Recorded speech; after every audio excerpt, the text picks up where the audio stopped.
Bonjour à toutes et à tous, ici Radio Sceptique, et bienvenue dans ce nouvel épisode de notre podcast.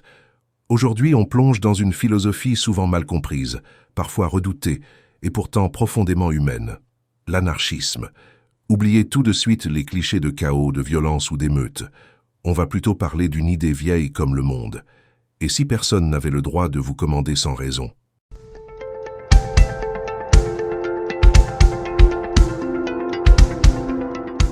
Le mot anarchie fait peur. On l'associe au désordre, au vide, au danger. Mais dans son sens originel, il signifie tout simplement sans autorité imposée. Le philosophe Normand Baillargeon nous rappelle que l'anarchisme, c'est pas le refus de toute règle ou de toute organisation. C'est le refus d'obéir aveuglément à des ordres injustifiés. C'est une manière de dire « si tu veux me diriger, commence par me prouver que tu en as le droit ». Et cette idée, elle ne date pas d'hier. Déjà dans l'Antiquité, Diogène, philosophe grec, répondait à Alexandre le Grand « Ôte-toi de mon soleil ». Voilà, en une phrase, l'esprit anarchiste.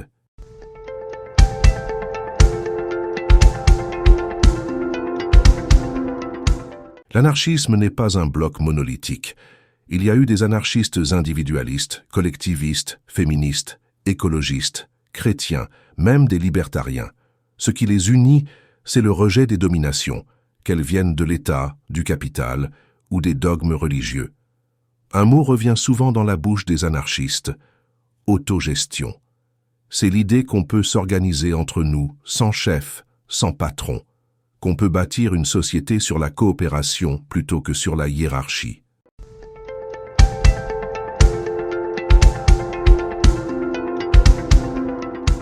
Mais est-ce que ça a marché un jour? Oui. Le meilleur exemple, c'est sans doute l'Espagne de 1936. En pleine guerre civile, dans des régions comme la Catalogne, des communautés anarchistes ont mis en place une société sans État. Pas de patron, pas de police, juste des gens qui décident ensemble. L'écrivain George Orwell, témoin sur place, en a parlé dans Hommage à la Catalogne. Et puis, il y a mai 68 en France, un moment historique, où des slogans comme « Il est interdit d'interdire » ou « Sous les pavés, la plage » résonnaient dans les rues. Là encore, le drapeau noir de l'anarchisme flottait à côté du rouge des communistes. Mais entre ces deux mouvements, un fil rouge, le conflit avec les marxistes, souvent accusés de vouloir prendre le pouvoir par le haut, là où les anarchistes veulent bâtir par le bas.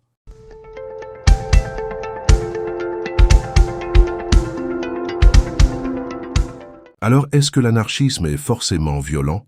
Non, il y a eu bien sûr des épisodes violents, mais la grande majorité des penseurs anarchistes, comme Pierre Kropotkin ou Noam Chomsky, sont des rationalistes, des gens qui construisent leurs idées sur des faits, des observations, des principes clairs. Pas sur des cocktails Molotov. Chomsky, d'ailleurs, parle d'une société autogérée, basée sur la libre association, où chacun participe à la décision collective. Une démocratie directe, intégrale.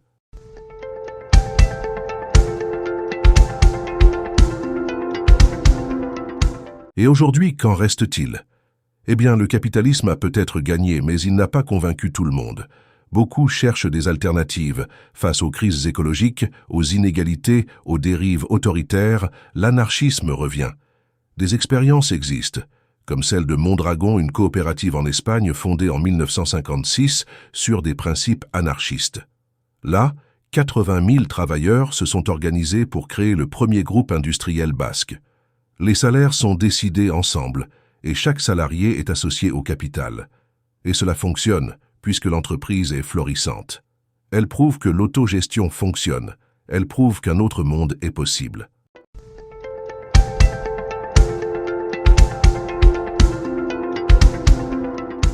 Alors non, l'anarchisme, ce n'est pas le chaos. C'est une proposition. Une idée exigeante mais profondément humaine, vivre sans domination, décider ensemble et ne jamais obéir sans comprendre pourquoi.